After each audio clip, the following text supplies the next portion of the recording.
3월 27일 새벽을 여는 오늘의 말씀입니다. 마가복음 11장 1절에서 19절의 말씀으로 함께 은혜를 나누도록 하겠습니다.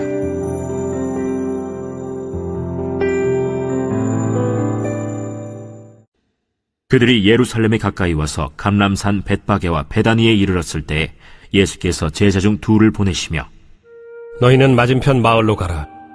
그리로 들어가면 곧 아직 아무도 타보지 않은 나귀 새끼가 매어 있는 것을 보리니 풀어 끌고 오라. 만일 누가 너희에게 왜 이렇게 하느냐 묻거든 주가 쓰시겠다 하라. 그리하면 즉시 이리로 보내리라. 제자들이 가서 본즉 나귀 새끼가 문 앞거리에 매어 있는지라. 그것을 푸니 거기 서 있는 사람 중 어떤 이들이 이르되 나귀 새끼를 풀어 무엇하려느냐? 제자들이 예수께서 이르신 대로 말한대 이에 허락하는지라.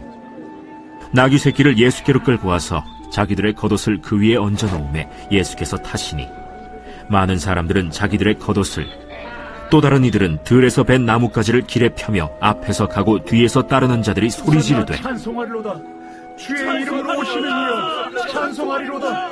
오늘 우리 조상 다윗의 나라여 가장 높은 곳에서 호산나. 찬송하리로다.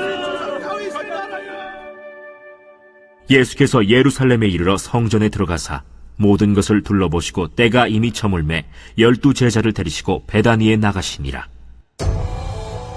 이튿날 그들이 베다니에서 나왔을 때 예수께서 시장하신지라. 멀리서 잎사귀 있는 한 무화과 나무를 보시고 혹 그 나무에 무엇이 있을까 하여 가셨더니 가서 보신즉 잎사귀 외에 아무것도 없더라. 이는 무화과의 때가 아님이라.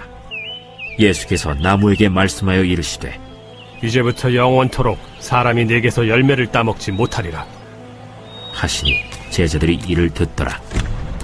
그들이 예루살렘에 들어가니라.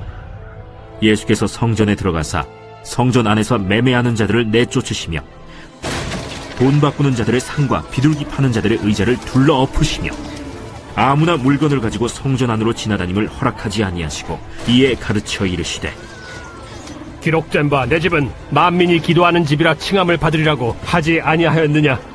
너희는 강도의 소굴을 만들었도다.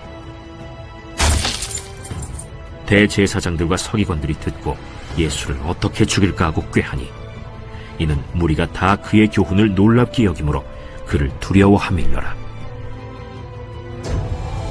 그리고 날이 저물매 그들이 성 밖으로 나가더라. 오늘 본문이 시작되는 1절의 말씀을 보면 예수님께서는 예루살렘을 향해서 가는 도중에 감람산 벳바게와 베다레라는 곳에 도착하게 됩니다. 벳바게라는 곳은 무화과의 집이라고 불리는 곳이고 베단이라는 곳은 슬픔의 집이라는 의미를 지닙니다. 예수님께서는 바로 이곳에서 제자 둘을 맞은편 마을로 보내시며 아무도 타보지 않은 나귀 새끼를 풀어서 끌고 오라고 말씀하십니다. 그런데 그 나귀가 매여 있다라는 것은 주인이 있다는 것인데 주인의 허락을 구하지 않고 그걸 그냥 끌고 오라고 말씀하는 것입니다. 제자들은 아마도 당황해서 이렇게 물었을 것입니다. 남의 물건을 그냥 가져오라니요. 그것도 주인이 말뚝에 잘 매여서 지키고 있는 나귀를 어떻게 무작정 끌고 옵니까? 우리 나귀도 아닌데 차라리 돈을 지불하고 가져오는 것이 더 좋지 않겠습니까? 그런데 예수님이 뭐라고 말씀하십니까?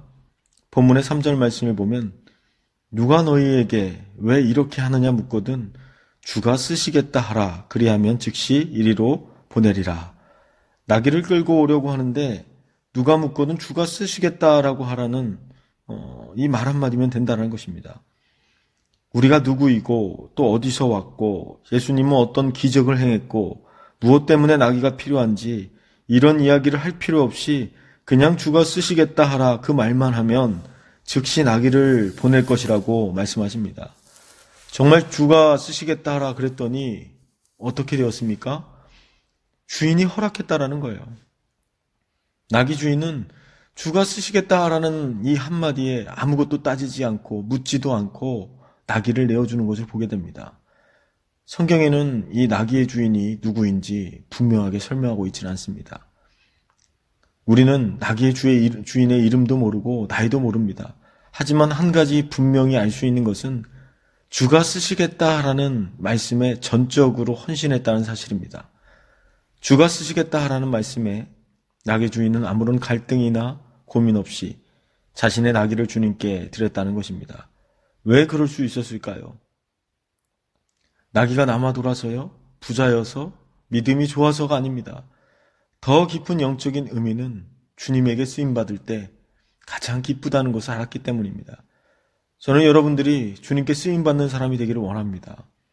하나님의 영광을 위해, 하나님의 나라를 위해 여러분의 지식과 재능과 물질이 쓰임받는 그런 축복의 사람이 될 수 있기를 주님의 이름으로 축원합니다. 그런데 여러분, 예수님께서는 그 동네에 나귀가 매여 있는 것을 어떻게 아셨을까요? 예수님께서는 나귀를 타고 예루살렘 성에 들어갈 것이라는 것은 구약의 스가랴 선지자를 통해 벌써 약 520년 전 이미 예언된 사건이었다는 겁니다. 그런데 여러분, 저는 이 본문 말씀을 읽다가 예수님께서 예루살렘에 들어가실 때 한 마리의 나귀가 사용되어질 것이 이미 오래전에 하나님에 의해 계획이 되었고 선지자를 통해 예언이 되었다는 것이 가슴에 와닿았습니다. 예수님이 예루살렘에 들어가실 때 한 마리의 나귀가 사용될 것이 이미 성경에 기록되었다면 이건 정말 놀라운 발견 아닙니까? 여러분 한번 생각해 보십시오. 나귀 한 마리가 이렇게 주님의 사역에 쓰임받을 것을 하나님께서 미리 계획하셨다면 나귀 정도가 아니라 하나님의 자녀인 저와 여러분의 인생이야말로 두말할 필요가 있겠습니까? 하나님은 저와 여러분들을 향한 놀라운 계획을 이미 세워 놓으셨습니다. 하나님 지금도 살아계시고 이 땅의 모든 일은 하나님의 섭리 안에 있다는 것입니다. 누가 뭐라고 해도 저와 여러분들의 삶은 하나님의 계획에 있습니다. 우연이 아니라 하나님의 뜻 안에 있는 삶을 살아가고 있다는 것입니다. 우리가 어쩌다가 가양제일교회에 출석하게 된 것이 아니고 저와 여러분들의 삶은 하나님의 계획과 하나님의 섭리 안에서 저희가 함께 믿음의 공동체를 이뤄가고 있다는 사실입니다. 이 사실이 온전히 믿어질 수 있게 되기를 소망합니다. 오늘 본문 8절에서 10절 말씀을 이어서 보면 예수님께서는 나귀를 타고 예루살렘에 들어가실 때 사람들이 길에 겉옷을 펴고 환호하면서 예수님을 이렇게 부릅니다. 호산나 찬송하리로다. 주의 이름으로 오시는 이여 찬송하리로다. 우리 조상 다윗의 나라여 라고 고백합니다. 여기서 호산나라는 말은 우리를 구원하소서라는 말입니다. 호산나라는 말을 우리말로 조금 더 표현하자면 우리를 살리소서라는 말인데 이거보다 더 쉽게 표현한다면 사람 살려라는 말과 같습니다. 그동안 유대인들이 로마의 압제 속에서 오랫동안 갈망해왔던 그 메시아가, 구원자가 다윗의 자손으로 올 것을 고대하고 있었기 때문에 예수님께서 예루살렘에 입성하는 것은 그야말로 잔치였고 그들에게는 축제였다는 것입니다. 자기들이 생각하는 메시아는 로마 정권을 때려 부수고 그들에게 자유를 줄 수 있는 그런 정치적인 메시아를 기대하고 있었기 때문입니다. 예수님이 자기들이 생각하는 메시아가 아니라는 것을 나중에 알았을 때 그 군중들은 호산나를 찬양하던 이 군중들은 예수를 향해 십자가에 못 박으라고 외치는 폭도로 돌변하는 그런 군중들의 모습을 또한 보게 됩니다. 그러나 예수님께서는 정치적인 왕으로 이 땅에 오신 분이 아니라 우리를 위해 당신의 백성들을 영원한 자유와 평안을 주시고 우리를 구원하시려고 이 땅에 오셨다라는 것입니다. 그렇기 때문에 지금처럼 코로나로 인해 두려움과 혼란에 빠진 우리 사회와 교회에 예수님이 이 땅의 구원자이심을 온전히 전하는 그런 시간이 되기를 바랍니다. 예수님께서 백성들의 환호 속에서 나귀를 타고 예루살렘 성에 입성한 뒤 하루가 지났습니다. 그리고 12절 말씀을 보니까 예수님께서 시장하신지라라고 합니다. 여기서 시장하다라는 것은 단순히 허기진 상태를 말하는 것이 아니라 열망하다, 간절히 바라다는 의미가 있습니다. 멀리 서서 무화과 나무 하나를 발견하고 무엇이 있을까 하여 가셨다가 무화과 나무를 저주하시는 모습을 보게 됩니다. 무화과 나무는 전통적으로 이스라엘 백성들을 상징합니다. 그런데 이스라엘 백성들의 모습이 어떠합니까? 열매는 무성한데 열매가 없다는 것입니다. 예수님은 열매 없는 무화과 나무를 향해 영원히 열매를 맺지 못할 것이다라는 그런 저주의 말씀을 하시죠. 이 말은 열매를 맺지 못하는 이스라엘 백성들을 심판하시겠다는 것입니다. 이처럼 잎만 무성한 무화과 나무 이야기를 통해 하나님은 당시 이스라엘의 영적 상태를 경고하고 있는 것입니다. 여러분, 이스라엘 사람들의 신앙의 상태가 바로 껍데기만 있었고 이파리만 무성하게 있었다는 것입니다. 여러분, 이것이 남의 이야기일까요? 만약에 예수님께서 우리의 신앙의 모습을 본다면 어떻게 말씀하실까요? 주님 보시기에 기뻐하실 그런 풍성한 열매를 많이 맺어가게 되기를 소망합니다. 사랑하는 성도 여러분, 우리는 본문에서 주님께서는 제자 둘을 보내시면서 매어있는 나귀를 풀어 끌고 오라고 명령하시는 것을 보게 됩니다. 여러분, 혹시 누가 가지고 갈까봐 꼭꼭 묶어둔 나귀가 있습니까? 묶여있는 나귀는 쓰임받을 수 없습니다. 어쩌면 매여있는 나귀는 우리에게 가장 소중한 것일 수 있지만 주님께 헌신할 때 더 큰 영광을 누리게 될 줄 믿습니다. 여러분 인생에 매인 것이 풀어지고 쓰임받는 위대한 역사가 일어나길 예수 그리스도의 이름으로 축원드립니다. 잠시 기도하겠습니다. 은혜가 풍성하신 하나님, 우리를 위해 예수님까지도 쓰신 하나님의 사랑에 감사를 드립니다. 가장 귀한 인생은 주님에게 쓰임받는 인생인 줄 믿습니다. 우리의 몸과 마음을 순결하게 하여 나중에 주님께 쓰임받는 믿음의 사람들이 될 수 있도록 인도하여 주시옵소서. 주님께서 쓰시겠다라는 그 말씀에 우리가 온전히 순종하며 우리의 시간과 재능과 물질 그 모든 것들을 하나님의 나라와 영광을 위해 쓰임받게 되기를 소망합니다. 예수님의 이름으로 기도드립니다. 아멘.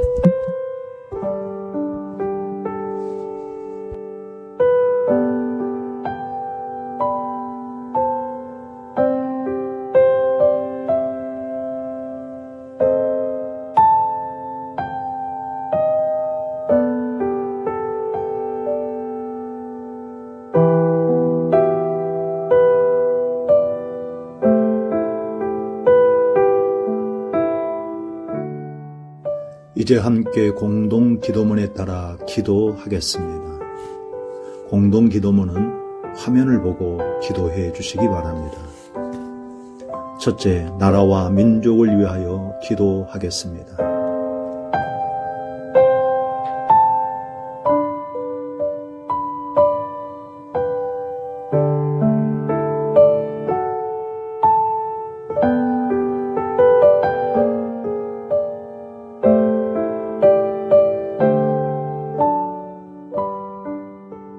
둘째, 한국 교회를 위하여 기도하겠습니다.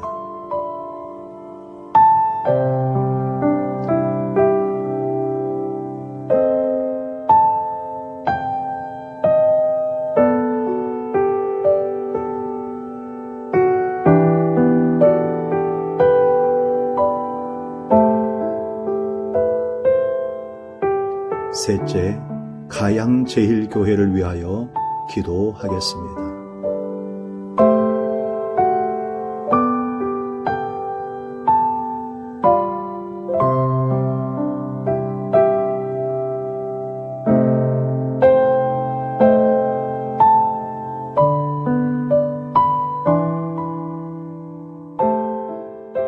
예수님의 이름으로 기도하옵나이다. 아멘.